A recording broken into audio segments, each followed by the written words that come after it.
오늘 전도서 말씀 생각하며 살아야 한다. 생각하며 살아야 한다는 제목의 말씀입니다. 예전에 이미 돌아가셨지만 하용조 목사님 세미나 오셨을 때 세미나 잘 마치고 질문 시간에 어떤 목사님 손을 들고 질문을 했습니다. 하용조 목사님 사역을 굉장히 많이 다양하게 하셨기 때문에 물었습니다. 어떻게 목사님은 그렇게 다양한 사역을 효과적으로 많이 하십니까? 라고 질문했더니 대답을 아주 담백하고 간단하게 하셨습니다. 나만큼 생각하고 사시면 됩니다. 그랬습니다.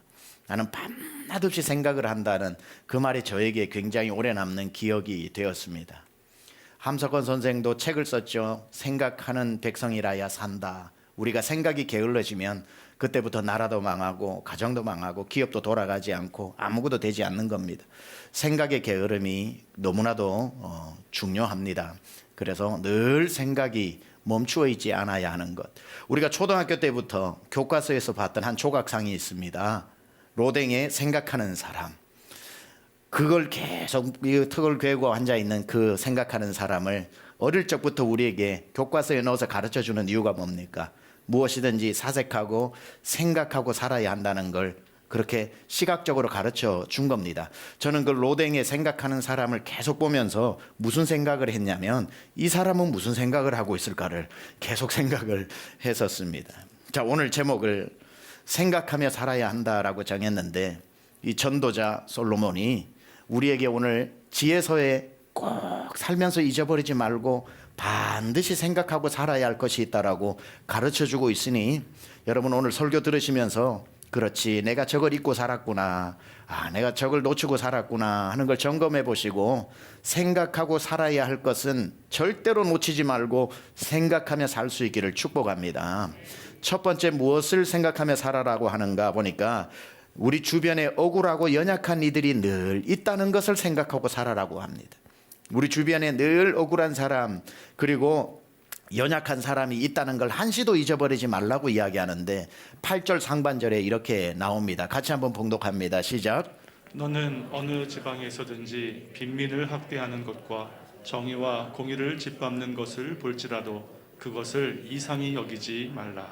너는 어느 지방에서든지, 이게 어떤 지방이 아니라 어느 곳에서든지, in everywhere, 너는 어느 곳에서든지 빈민이 학대받고 있고 그리고 공의가 굽어지고 있고 정의가 바르게 실현되지 않는 것을 보고 이상히 여기지 말랍니다. 무슨 뜻이냐면 이 세상 모든 곳에서 학대받는 사람이 있고 억울한 사람이 있고 부당한 대우를 받는 사람이 있는 것이 정상이니 소스라치게 놀라지 말고 내 주변에도 그렇다면 모든 곳에 있다고 했으니 내 주변에도 있겠구나 하고 생각하고 그런 사람이 있는가 돌보면서 살아라는 뜻입니다.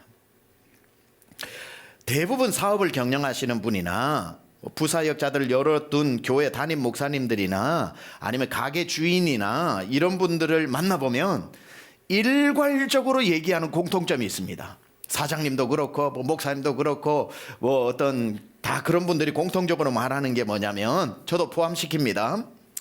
나는 우리 직원들에게 잘해준다. 그래서 회사 사장님들은 다 얘기합니다. 나는 우리 사원들에게 잘해주고 있다. 우리 직원들은 행복하다. 이런 사장 어딨냐? 이것도 해주지 저것도 해주지 퇴근 시간 지켜주지 자유롭게 일하도록 간섭 안 하지 집안에 무슨 일이 있다 그러면은 갔다 오라 그러지 나 같은 사장이 있으면 나와보라고 하는 사람이 세상에 제일 많습니다. 그런데 그렇게 잘하는 줄로만 생각하고 내가 있는 우리 회사나 우리 직장이나 우리 가게에는 절대로 불만 없을 것 같은데 그 사장님이 나중에 심심해서 텔레비를 켜보니 어떤 사람이 모자이크 처리를 해가지고 뭔가 이렇게 자기의 어떤 억울함은 제가 옛날에 이걸 했는데 이건 아닌 것 같아요 막 하고 나오는데 가만 보다 보니까 아이고 우리 직원인 거라. 사장의 갑질을 고발하고 회사의 경영의 문제나 부당한 처우에 대해서 고발을 하는데 사장이 뒷목 잡고 충격에 빠지는 겁니다. 아니 내가 어떻게 해줬는데 저 사람이 저기 나가서 저런 얘기를 하냐고. 세상에 그런 사장도 있다고 들었더니만 그 사장이 나인 줄 몰랐던 거죠. 우리 회사가 그런 회사라고는 상상도 못 해본 일들이 일어납니다. 어딘가에 있는 게 아니라 내가 그런 주인공이 될 수 있다는 걸 늘 생각하고 조심하며 살아라는 거죠. 지난주에 부흥회가 있어서 3일 동안 다녀왔습니다. 둘째 날 점심 때 우리 비서 목사님하고 숙소 근처에 있는 점심을 먹으러 갔습니다. 둘이 앉아 점심을 먹으면서 제가 우리 목사님께 사역 힘든 일 없어요? 언제든지 힘든 일 있으면 나한테 얘기를 해요. 뭐 힘든 일 없냐고 묻는 그날이 3.1절 공휴일이었습니다. 3.1절 공휴일인데 저는 한국 와서 3.1절이 공휴일인 줄도 모르고 집회 같이 수행해서 가가지고 3.1절 다른 사역자들 다 그때 쉬고 있을 때 앞에 앉혀놓고 힘든 일 없냐고 묻고 있어요. 갑자기 제가 숙소에 들어와서 생각하니 우리 김요한 목사님 텔레비에 나와가지고 제가 이러고 나올 건 아닌가. 갑자기 등에 땀이 쫙 흐르는데 그래서 미안하다고 제가 또 문자를 보내는 김요한 목사님 기쁨을 하고 있습니다. 아무 염려하지 마십시오라고 하길래 그런 말에 또 속으면 안 돼요. 잘해줘야 됩니다. 잘해줘야 돼요. 오늘 성경은 이렇게 이야기합니다. 너는 어느 지방에서든지 빈민을 학대하는 것과 정의와 공의를 짓밟는 것을 볼지라도 그것에 이상히 여겨서 놀라지 말라는 겁니다. 여기서 어느 certain place, 어느 특정한 지역에서 그런 일이 일어난다는 게 아니라 in everywhere, it happens in everywhere. 이건 세상의 모든 것, 내가 있는 곳, 내가 다니는 직장, 내가 경영하는 곳, 내가 몸담고 있는 곳, 그곳에서 이런 일이 일어날 수도 있으니까 일어났다고 놀라지 말고 언제든지 그런 일 나도 해당된다고 생각하고 늘 내 주변에 내가 돌봐줘야 될 사람, 정말 학대받는 사람, 아니면 억울해서 마음에 원한이 있는 사람들을 내 주변에는 없겠지 생각하지 말고 있다고 생각하고 돌보고 기억하는 사람이 되라는 겁니다. 다른 데서 그런 일이 일어날지는 몰라도 내가 있는 데서는 안 그래. 우리 집에 애들은 괜찮아. 아이고 애들 호강했지. 내가 클 때 비하면 그 아이가 울고 있을 수도 있고, 우리 집 사람은 남편 잘 만났지 하는데 그 아내는 교회 가서 계속 울면서 기도할 수도 있고 반대일 수도 있고, 나는 우리 직장에 직원들 잘해준다 하는데 직원들은 달마다 회사 가는 게 지옥일 수도 있고, 어느 회사의 이야기, 어느 집안의 이야기가 아니라 나의 이야기일 수도 있다라는 것을 생각하고 늘 기억하면서 살아라고 오늘 본문에서 이야기하는 겁니다. 혹시 내 아래에 있는 사람이, 내 회사 직원이 내 주변에 나보다 약한 사람이 없는지, 나의 부주의로 말미암아 부당하게 학대를 받고 비정의 비공정을 강압받으면서 살아가고 있는 것은 없는지 늘 유념하고 살아야 한다는 겁니다. 나는 괜찮아, 나는 잘하고 있어, 우리 회사 아무 문제 없어, 우리 회사 사원들은 행복해, 우리 가게 직원들 같은 사람이 있으면 나와보라 그래, 우리 교실에 학생들 같이 행복한 학생들이 있으면 나와보라 그래라고 할 때가 가장 위험할 때라는 겁니다. 혹시 문제가 없나 살펴야지요. 그런 일은 in everywhere, it happens in everywhere. 그건 언제든지 어디서든지 일어날 수 있다는 것을, 너는 어느 지방에서든지 빈민을 학대하는 것과 정의와 공의를 짓밟는 것을 볼지라도 이상하게 여기지 말라는 거예요. 그건 어디서나 일어날 가능성이 있다는 것.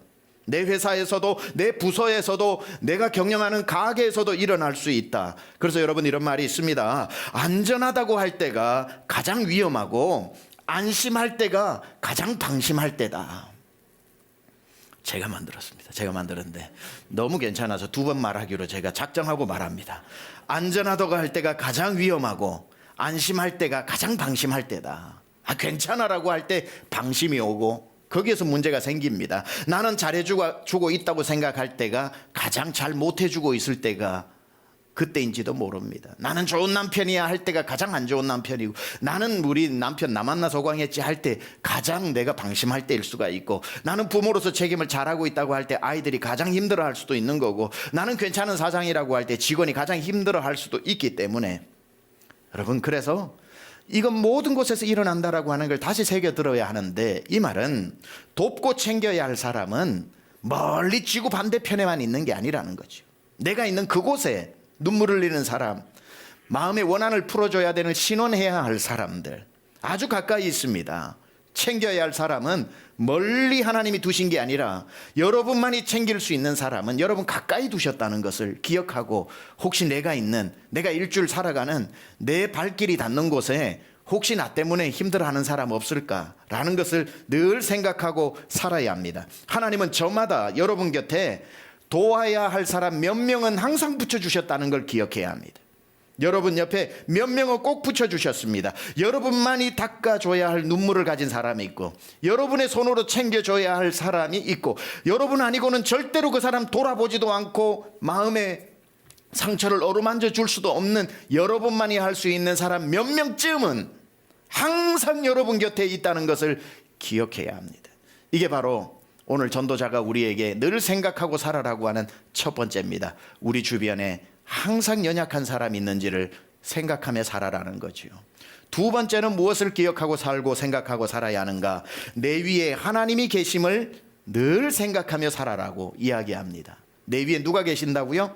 하나님이 계시다는 것. 8절 후반절 한번 같이 읽어보겠습니다. 시작. 높은 자는 더 높은 자가 감찰하고 또 그들보다 더 높은 자들도 있음이니라. 여기에 보면 높은 자라는 단어가 3번 나오는데요. 높은 자, 그러니까 누군가로부터 높은 지위에 있는 사람은 그 위에 더 높은 자가 있다는 걸 기억하고, 그 위에 높이 있는 사람이 비록 솔로몬이 자기는 왕이라고 할지라도 세계에서 가장 높은 자리에 앉아도 그 사람조차도 그 위에 더 높으신 이가 있다는 걸 기억하라는 것. 높은 자, 더 높은 자, 최고 높은 자가 있다는 것을 기억하면서 살아라는 겁니다. 여러분이 아무리 어떻게 살아도 이 뭐 위에 밑에라는 표현이 좀 그렇기는 합니다만은 여러분은 누군가 위에 있는 사람입니다. 부모면은 자녀 위에 있는 거고요. 여러분이 연세를 드셨으면 젊은 사람보다 위에 있는 거고요. 그러니 우리는 어찌되었든 누군가에게 있어서는 높은 자입니다. 높은 자인데 높은 자로 살아갈 때 내 위에 아무도 없는 것처럼 살지 말고 내 위에 더 높은 사람이 있다는 걸 기억하고, 내가 생각할 때 가장 높은 곳에 올라와 있다고 생각하는 그때에 내 위에 하나님이 계시다는 것을 늘 기억하면서 살아라. 늘 우리는 무엇을 생각하며 살아야 하는가? 내 위에 하나님이 계시다는 것을 생각하며 살아야 하는 것. 세상에서 내가 아무리 높아도 높은 그보다 더 높은 곳에 누군가가 있다는 것을 늘 생각하는 사람은 겸손할 수밖에 없죠. 겸손할 수밖에 없습니다.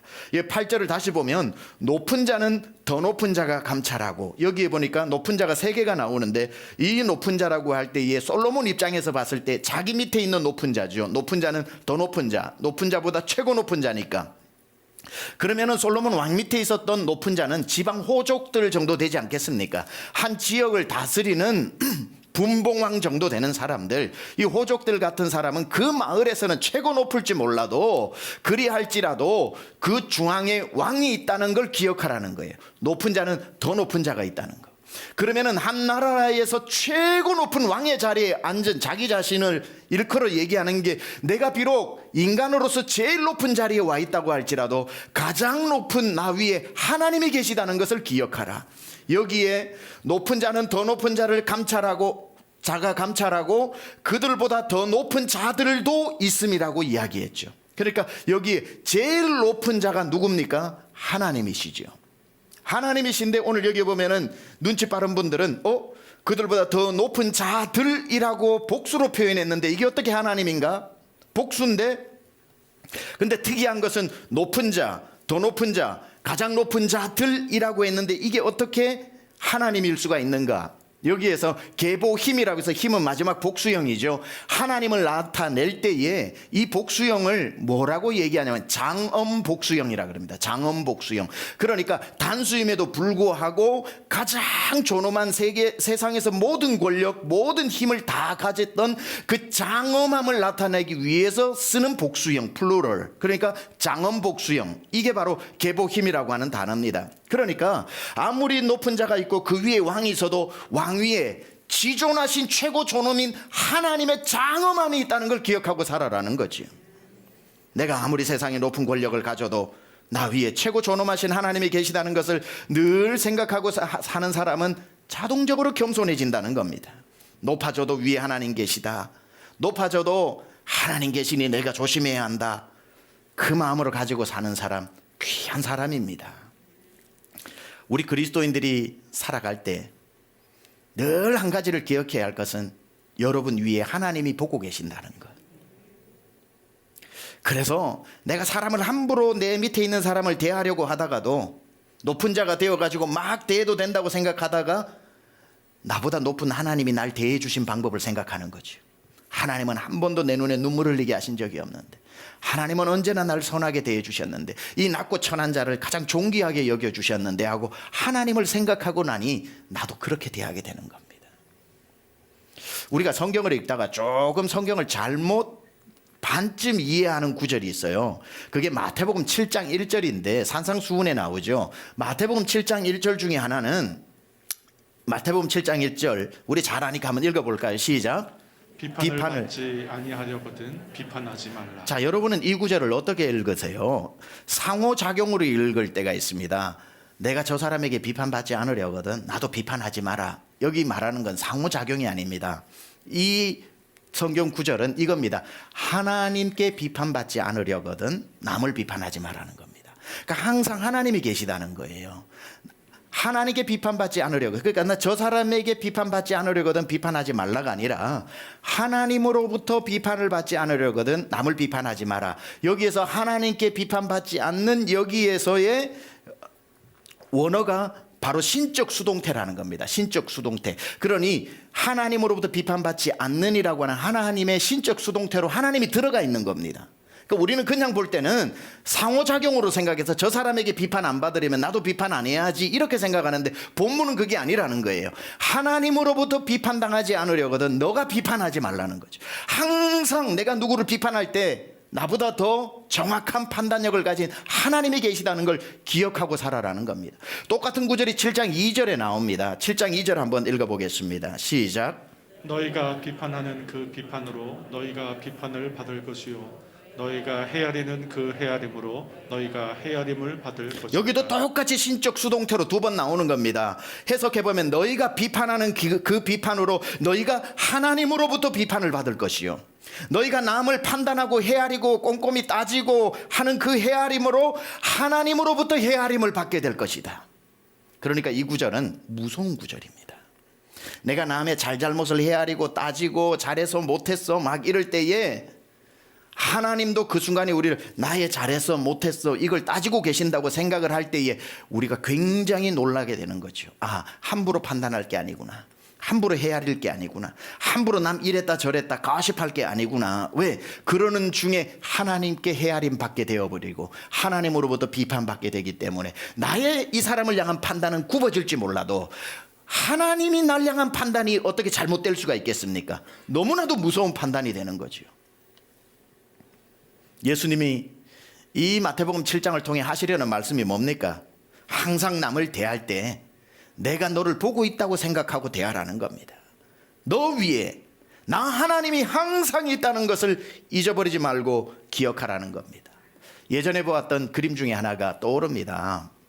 어떤 그림이었는데 비둘기 한 마리가 저기에 세상 모르게 이렇게 나뭇가지에 앉아 있으니 그 뒤에 그 하늘에 이렇게 활공하면서 떠서 그걸 낚아채려고 하는 독수리가 있었던 겁니다. 이 비둘기는 독수리가 자기를 보고 있다는 걸 전혀 몰라요. 그러나 독수리는 다 그 비둘기만 잡으려고 그 독수리의 눈으로 쳐다보고 있습니다. 그런데 또 한 그림은 그 독수리를 향해 나무 뒤에 숨은 포수가 총을 겨누고 있었던 거죠. 이 독수리는 자기를 향해 누군가가 총을 겨누고 있다는 걸 생각을 못한 겁니다. 자기는 그냥 비둘기만 쳐다보고 그걸 빨리 낚아채서 날아오르려고만 생각을 했는데, 독수리가 비둘기를 보는 동안 포수는 비둘기를 향해 총을 겨누고 있는 아주 정말 우리에게 교훈을 주는 그 그림이 생각이 납니다. 우리가 사람을 판단하고 사람을 헤아려 사람을 죽이려고 할 때 진짜 정확한 눈을 가지신 하나님이 그 순간 우리를 헤아리고 계시고 우리를 보고 계시다는 것을 늘 기억하면서 살아야 한다는 겁니다. 이것을 아브라함 카이퍼는 코람데오라고 그랬죠. 하나님 앞에서 사는 것, 하나님의 눈앞에서 살아가는 것. 유대인들은 그래서 언제나 머리 위에 키파라는 것을, 일부 때는 키바라고 그랬는데 키파라는 것을 써서, 영어로 캡이 여기서 나왔습니다. 모자를 쓰죠. 이렇게 손만한 거, 테두리 없는 모자. 그들이 왜 유대인들이 키파를 쓰는가? 이유는 한 가지입니다. 내 위에 하나님이 계시다는 걸 늘 기억하기 위해서 만들어 놓은 장치입니다. 내가 좀 잘나서 부자가 되고 내가 권력을 가지고 하더라도 야 좋다고 펄쩍 뛰다가 갑자기 키파가 흔들리는 걸 보고 아, 하나님 계시지, 내 위에 하나님 계시지. 그걸 기억하기 위한 장치입니다. 하나님이 요셉을 쓰신 이유는 한 가지입니다. 보디발의 집에서 보디발의 아내의 유혹을 받았을 때에 그가 내가 어찌하여 당신을 범하여 보디발에게 득죄하리이까 하지 않고 그는 뭐라고 얘기합니까? 내가 어찌하여 하나님 앞에서 득죄하리이까. 늘 하나님을 생각하면서 살아가니 교만할 것도 없고 죄를 짓지도 않게 되더라는 겁니다. 사랑하는 여러분, 우리 위에 하나님이 늘 보고 계시다는 것을 늘 생각하면서 사시길 바랍니다. CCTV가 무서운 게 아니라 하나님의 눈이 훨씬 무서운 겁니다. CCTV가 어디에 장치되어 있고 화소가 얼마냐가 중요한 게 아니라 그보다 수십 수천만 배 더 화질이 좋은 하나님의 눈이 우리를 24시간 보고 계시다는 것을 잊어버려서는 안 되는 겁니다. 여러분이 직장 생활을 할 때, 회사를 경영할 때, 목사는 목회를 할 때, 부부 생활을 할 때, 남의 집에 가서 아르바이트로 그냥 일을 할 때, 아무리 큰 일, 작은 일이라고 하더라도 사장의 눈을 의식하고 CCTV 어디지를 살펴가지고 그 동선을 피해 다닐 게 아니라 항상 하나님의 전능하신 눈이 나를 보고 있다는 것을 기억해야죠. CCTV를 피할 게 아니라 하나님의 눈을 의식하고 살아야 한다는 겁니다. 더 겸손해지고 더 정직해지고 더 사람에게 함부로 대하지 않고 친절하게 대할 수밖에 없는 사람은 어떤 사람인가? 내 위에 하나님이 보고 계시고 하나님이 감찰하고 계시다는 것을 잊어버리지 않는 사람. 그러니까 이건 어떤 면에 있어서 불편한 겁니다.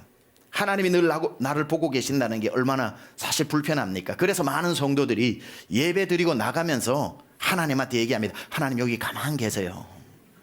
제가 일주일 동안 열심히 살아서 돈 벌어서 다음 주 1초도 안 넣고 예배 때 면회 올 테니까 여기 가만 계세요. 따라오시면 안 됩니다. 필요하실 때 부를게요. 여기 가만 계세요 하고 나갈 때 주님이 동행한다는 걸 좋아하는 사람도 있지만 굉장히 부담스러워하는 사람도 있습니다. 그리고는 나아가서 하나님 없이 회사 경영하고 하나님 없이 회사 다니고 하나님 없이 장사하고 하나님 없이 손님 받고 하나님 없이 편한 대로 마음껏 살다가 다음 주일날 곱게 차려입고 주님 면회 오는 사람이 많아요. 하나님 눈 없는 하나님의 눈이 닿지 않는 세상에서 살다가. 근데 이걸 알아야 됩니다. 여러분은 주님과 동행하지 않았는지 몰라도 주님은 일주일 내내 여러분 곁에 계셨습니다. 여러분은 동행을 억지로 부인했는지는 몰라도 주님은 한 번도 여러분의 일주일의 삶의 곁에 없었던 적이 없습니다. 높은 자는 더 높은 자가 감찰하고 있다는 것을 늘 기억하고 심지어 왕의 권력을 가져도 솔로몬은 내 위에 하나님 계시다는 걸 잊어버리지 않았던 것처럼 그 마음을 늘 생각하면서 살아야 하는 겁니다. 이게 높은 자의 입장에서 오늘 8절을 해석한 거라면 우리는 누군가에게는 높은 자지만 또 한면으로는 누군가에게는 낮은 자의 삶 아닙니까? 내 밑에 누군가도 있지만 내 위에 또 누군가가 있어서 억울한 일이 있고 정말 내가 부당한 대우를 받고 이 8절이 높은 자에게는 겸손을 준다면 낮은 자가 이 구절을 읽는다면 소망을 주는 구절입니다. 내 힘으로 내 위에 있는 사람 이길 수 없고 내 힘으로 내 이 억울함을 이 사람에게 얘기한들 더 부당한 대우만 와서 내 마음에 멍자국이 나고 눈물이 나고 가슴이 답답하나 이 사람 이길 수가 없어 소망이 없을 때 오늘 이 본문의 말을 읽으면 이런 말씀으로 다가오죠. 걱정하지 마라. 그 사람 위에 내가 있다. 주님 말씀하시는 거죠. 그 사람 위에 내가 있다. 내가 다 그의 악행을 보고 있다. 내가 선악간에 반드시 심판할 테니 너는 원수 갚는 것이 내 손에 있다는 걸 기억해라 라고 할 때 이 구절은 낮은 자의 입장에서는 한없는 소망이 되는 거지. 여러분 지금 억울한 분들 있잖아요. 억울하게 여러분이 지금 부당한 대우를 받는 분들도 있잖아요. 억울하게 판결이 잘못 나서 피눈물 흘리면서 있는 가족들도 있잖아요. 우리의 힘으로 됩니까? 우리의 힘으로 무엇을 할 수 있습니까? 그때 생각하는 거죠. 잘못된 거라면 그 사람 위에서 하나님이 다 보고 계셨다. 하나님이 다 선악간에 판단하실 것이다. 그래서 베드로전서 2장 19절에 이렇게 말씀합니다. 부당하게 고난을 받아도 하나님을 생각함으로 슬픔을 참으면 이는 아름답다고 했습니다. 고난이 왔을 때 억울한 일을 당했을 때 내가 누군가의 낮은 자가 되어 부당한 처우를 받을 때에 하나님을 생각하라는 거예요. 부당하게 고난을 받아도 하나님을 생각함으로 슬픔을 참고 소망을 하나님께 두고 하나님 다 보고 계셨죠. 하나님 이거 어떻게 되는지 하나님은 다 아시죠. 라고 하나님을 생각함으로 슬픔을 참고 있으면 그 사람을 보고 계신 더 높이 계신 하나님이 다 거기에 따라 선악간에 심판하신다는 것 우리는 기억하고, 낮은 자의 입장은 하나님이 계시다는 것을 기억하고 사시고, 누군가의 높은 자리에 있다면 하나님이 보고 계신다는 것을 생각하면서 겸손하게 살아야 하는 것입니다. 세 번째, 오늘 본문에서 우리가 생각하고 살아야 할 또 한 가지를 뭐라고 말씀하시는가? 우리는 다른 사람의 도움 때문에 내가 살아가고 있다는 것을 항상 생각하고 살아야 한다. 내가 혼자 있는 게 아니라, 내가 혼자 잘 된 게 아니라 늘 생각해야 될 것은 내가 다른 사람들의 희생과 도움 때문에 내가 오늘 이 자리에 있다는 걸 잊지 말아라는 겁니다.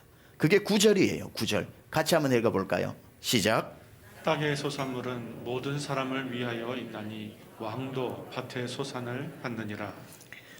자, 왕인 자기 자신의 이야기를 얘기하는 겁니다. 왕이 세상의 모든 걸 다 가지고 있는 사람 아닙니까? 왕이라고 밥상만 펴놓으면 하늘에서 음식이 뚝 떨어지는 게 아니죠. 왕이니까 당연히 뭐 상다리가 부러질 정도로 그냥 음식이 올라오는 게 아니죠.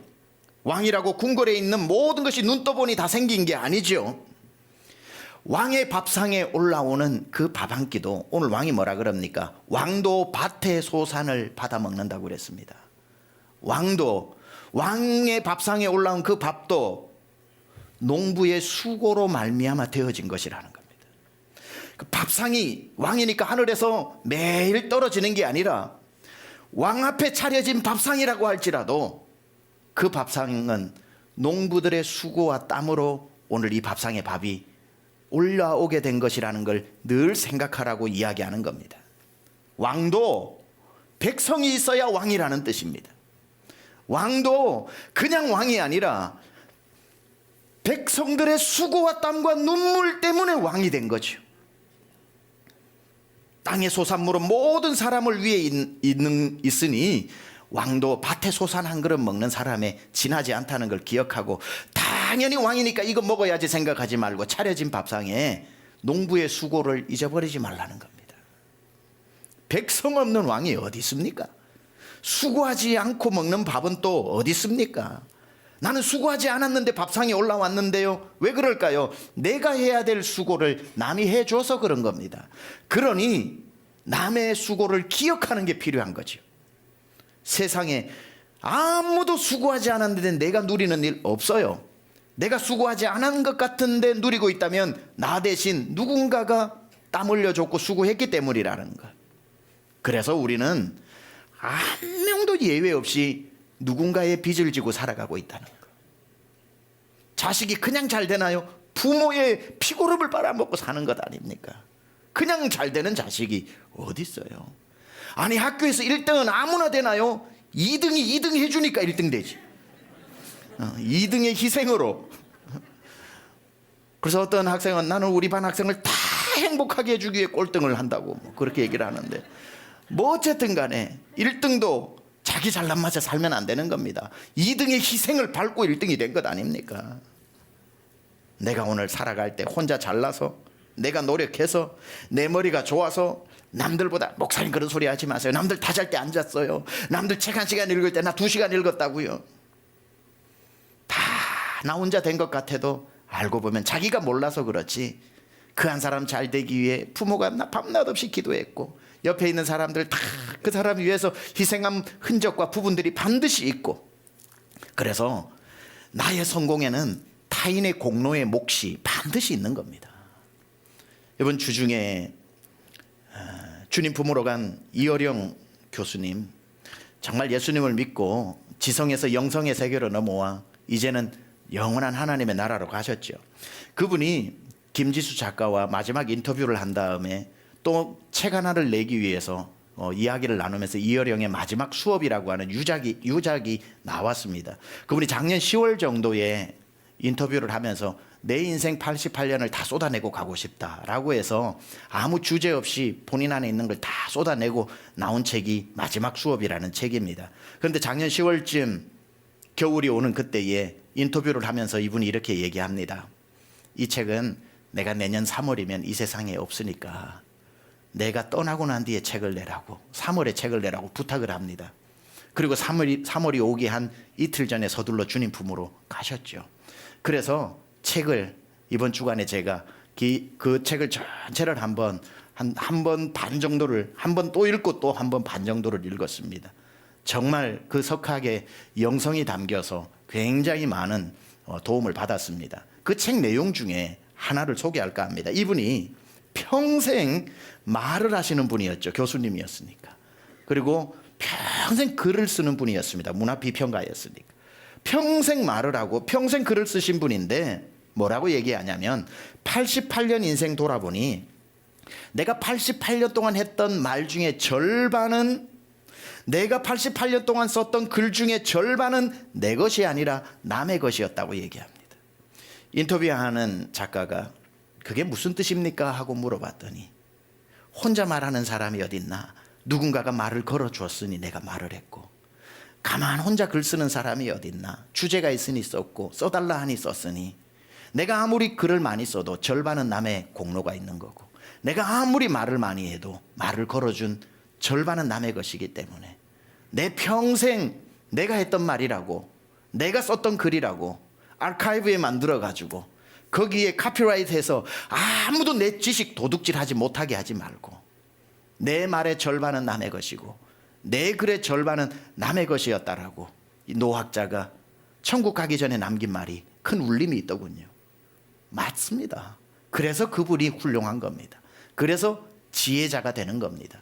그래서 그런 분의 말에 귀가 기울여지는 겁니다. 다 내 것이라고 하지 않고 절반이 남의 것이었다, 절반은 다른 사람의 몫이라고 말할 줄 아는 사람, 교만할래야 교만할 수 없지요.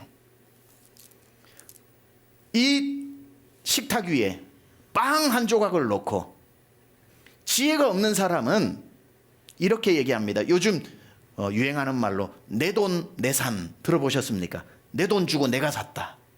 그래서 이 빵 한 조각을 보고 내 돈 내산, 이건 내 거라고 생각하는 사람은 지혜가 없는 사람이고, 지혜가 있는 사람은 빵 한 조각을 보면서 빵 속에 담겨있는 여름날 한 줄기 햇빛을 고마워하고, 그 밀을 거두던 농부의 땀이 그 속에 있다는 것을 기억하고 농부의 수고를 생각하고, 그 밀을 곱게 갈아서 빵으로 만들어내는 제빵사의 기술을 고마워하고, 내 손에 빵이 하나 오기까지 얼마나 많은 사람들의 수고가 이 빵 한 조각에 들어가 있는지를 빵 한 조각 속에서도 발견하는 사람을 우리는 지혜자라고 이야기합니다.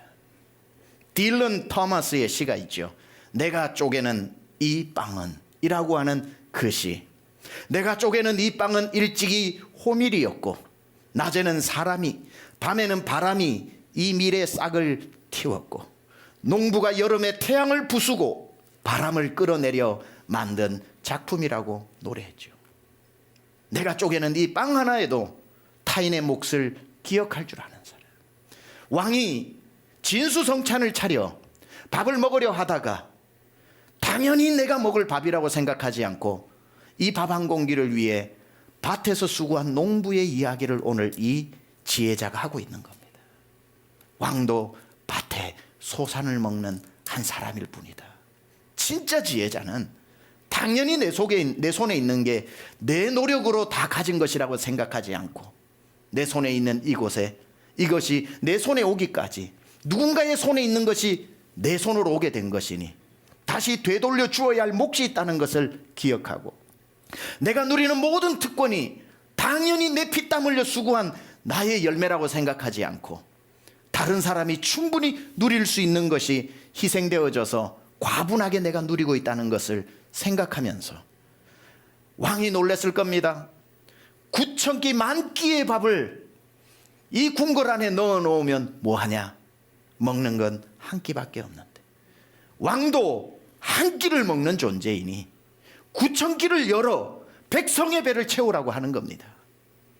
훌륭한 왕이죠. 왕도 그저 한 끼 밭에 소산을 먹는 사람일 뿐이다. 그러니 이 밥 한 공기에 왕이 왕쯤 되면 이거 먹어야지라고 생각하지 않고 이 밥 한 공기가 내 상에 올라올 때까지 내 백성들이 자기 허리띠 졸라매면서 얼마나 고생했을까를 생각할 줄 아는 왕이 다스리는 나라는 복된 나라 아닙니까? 교회가 목사 혼자 잘해서 부흥한다고 생각하는 목사는 바보입니다. 교회가 그냥 잘 돼요? 아닙니다. 목사가 설교를 잘해서? 아닙니다. 목사는 성도의 수고를 기억해야 합니다. 성도의 그러나 일하면서 힘들어 그래도 주님 앞에 돈이 있으면 새 돈 하나 있으면 이걸 주님 앞에 드리려고 하는 그 사랑하는 마음들이 모여 강남중앙침례교회처럼 멋지고 훌륭한 교회가 있는 겁니다. 저는 매주 주일 예배를 마치고 재정실로 가서 주일헌금 결제를 사인합니다. 하루 종일 1부부터 5부까지 재정위원들이 정말 좁은 방에서 수고를 합니다. 가면 이렇게 환대를 해주고 간단하게 담소를 나누고 난 뒤에 재정 결산 보고를 받고 사인을 합니다. 사인을 할 때 함께 기도를 합니다. 그때 저는 이렇게 기도합니다. 하나님, 오늘도 우리 성도님들이 삶의 현장에서 눈물로 거둔 열매를 주님 앞에 힘을 다해 드렸습니다. 이 시간 하나님 앞에 올려드립니다. 하나님, 오늘 이렇게 힘을 다해 드린 성도의 수고를 반드시 기억해 주시고 그 가정기업 소산에 큰 복을 주옵소서. 이렇게 기도합니다. 그러면 아침부터 여러분의 다 헌금 봉투에 적힌 기도 제목을 이 재정위원들이 읽었기 때문에 이게 얼마나 의미 있는 헌금인지, 이게 얼마나 귀한 헌금인지 누구보다 그분들이 잘 아니 제 기도에 동의 안 할 수가 없고, 제가 예수님 이름으로 기도했습니다 하면 깊은 울림으로 다 아멘 합니다. 그리고 결산을 합니다. 목사가 막 요란하게 목회를 해서 교회가 잘 되는 게 아닙니다. 다 성도의 수고, 땀, 기도, 헌신을 가지고 목회가 되는 겁니다. 회사가 자기 힘으로 성장했다고 생각하는 사장을 바보라고 그러고요. 연예인이 자기 재능으로 인기를 누리고 있다고 생각하는 것은 어리석은 사람이고요. 운동선수가 자기의 능력으로 금메달을 땄다고 하는 사람을 철부지라고 얘기합니다. 메달 하나가 내 목에 걸리기까지 얼마나 많은 사람들의 수고와 희생이 있었겠습니까? 왕이 수라상을 받으면서 그 나라 백성의 수고를 기억할 줄 안다면 그 나라는 행복한 나라입니다. 사랑하는 여러분, 오늘 세 가지를 말씀드렸습니다. 늘 내 옆에 내가 나보고 도우라고 주님이 붙여준 사람이 있다는 걸 생각하고 사십시오. 그리고 하나님이 여러분 높여주시든지 잠시 멈추어 낮게 하시든지 상관없이 하나님 다 보고 계시다는 것을 생각하면서 사십시오. 그리고 오늘 이날 이때까지 여러분이 올 때에 나 혼자 온 게 아니라 수많은 사람들의 희생이 있었다는 것을 잊지 않고 늘 생각하시기 바랍니다. 이 말씀으로 끝을 내겠습니다. 설령이 세 가지, 기억력이 희미해지면서 다 잊고 산다고 할지라도 그럼에도 절대로 잊지 말아야 할 한 가지를 결론으로 말씀드립니다. 하나님의 은혜. 나의 나된 것은 오로지 주의 은혜라. 나의 공로로 된 것이 전혀 없도다. 다 기억 속에, 여러분의 희미해지는, 나이와 함께 희미해지는 기억 속에 앞에 세 가지도 다 잊혀진다고 할지라도 내 평생 살아온 길, 주님의 은혜 때문에 이 자리에 있는 것이고, 주님의 하나님이 자기 아들을 주고 나를 값주고 산 보혈로 내가 있는 거고, 어려서는 내 육체 엄마 젖을 먹고 자랐다면 커서는 내 영혼 보혈의 피를 마시고 자랐다는 거 잊어버리지 말고, 오늘도 그 큰 죄에서 날 구원해 주신 하나님의 은혜만큼은 평생 잊어버리지 않고 살아가는 여러분 되시기를 주님의 이름으로 축원합니다.